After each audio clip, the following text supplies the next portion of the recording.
अस्सलाम वालेकुम।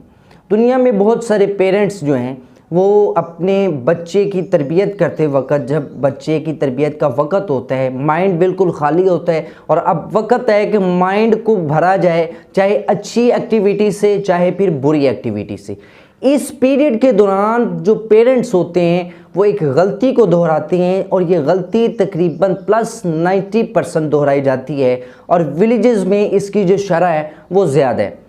और नॉलेज ना होने की वजह से विलेजेस के अंदर। ऊपर स्क्रीन के एक पिक्चर दिखाई गई है कि जिसमें एक बच्चा जो बाहर से रोता हुआ आ रहा होता है और फिर माँ उसे पूछती है कि गुस्से के साथ पूछती है कि तुम रो क्यों रहे हो।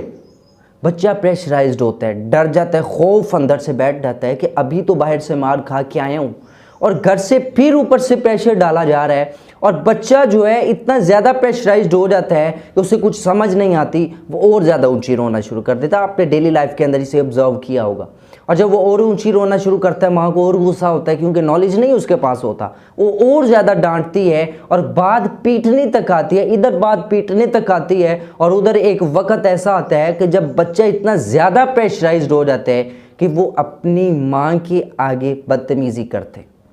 फिर माँ को शिकवा होता है कि इसने मेरे सामने बदतमीज़ी क्यों की है, मैं तो इसे बड़ी मोहब्बत करती हूँ, इसने मुझसे बदतमीज़ी की है, मैं इसे पढ़ा रही हूँ, मैं इसे खर्चा दे रही हूँ, खाना देती हूँ, मैं इसे पैसे तो नहीं लेती।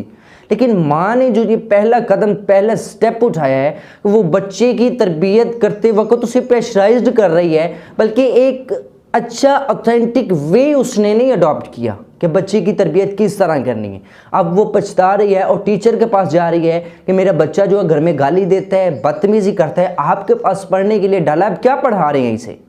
आप क्या सिखा रहे हैं इसे।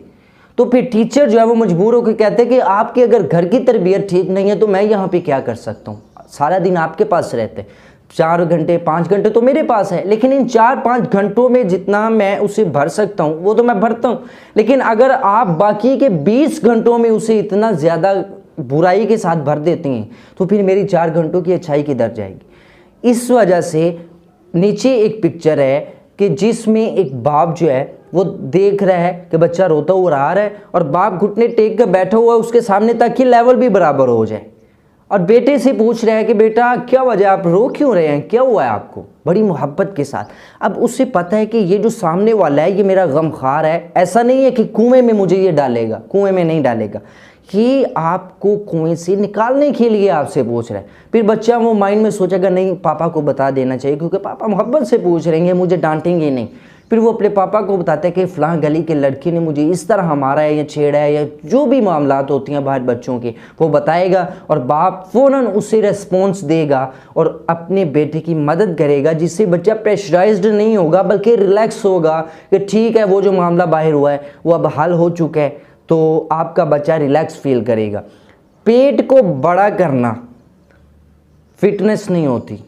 बॉडी की फिटनेस पर आप ध्यान देते हैं कि इतने आपके छाती इतनी बड़ी हो, इतने इतने बड़े आपके ये बाजू, ये फिटनेस नहीं है। माइंड अगर फिट है तो ये फिटनेस है। खुराक जो है वो हम ज़्यादातर पेट को देने की कोशिश करते हैं, लेकिन वो खुराक जो पेट में जाती है अगर वो माइंड को फ़ायदा देने वाली है तो आपका बच्चा बज़ाहिर पेट में छोटा है,